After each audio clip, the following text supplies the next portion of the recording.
बहुत समय पहले तपते हुए रेगिस्तान के बीच एक टूटी सी झोंपड़ी खड़ी थी। चारों तरफ बस रेत ही रेत थी। दूर दूर तक कोई इंसान नहीं दिखाई देता था। लेकिन उस झोंपड़ी के पास एक पुराना नीम का पेड़ खड़ा था, जिसकी छाया उस वीरान जगह को थोड़ा सुकून दे देती थी। उसी झोंपड़ी में लगभग 75 साल की एक बूढ़ी औरत रहती थी। उसका नाम गौरी दादी था।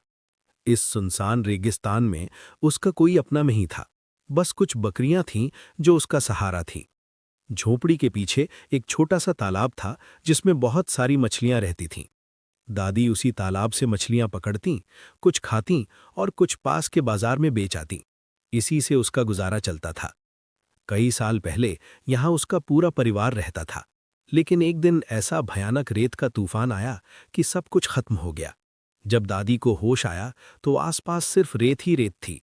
उसका परिवार कहीं खो चुका था। उस दिन के बाद से वो बिल्कुल अकेली रह गई। एक दिन दोपहर के समय जब सूरज आग बरसा रहा था, दादी पेड़ की छांव में बैठी थीं और बकरियां पास में आराम कर रही थीं। तभी उन्हें दूर रेत के टीलों के पार कोई चलती हुई वो लड़खड़ाते हुए दादी के पास आया और बोला, दादी, थोड़ा पानी मिलेगा? बहुत प्यास लगी है। दादी तुरंत उठीं और झोंपड़ी के अंदर जाकर मिट्टी का लोटा भरकर पानी ले आईं। लड़के ने एक ही सांस में पूरा पानी पी लिया। थोड़ी देर बाद उसने झिझकते हुए कहा, दादी, धीरे से, क्या राज में यही रुक सकता हूँ? हाँ बेटा, शाम होने बिल्कुल रुक लगी। जा। दादी पेड़ के नीचे चूल्हे पर रोटियां बना रही थीं।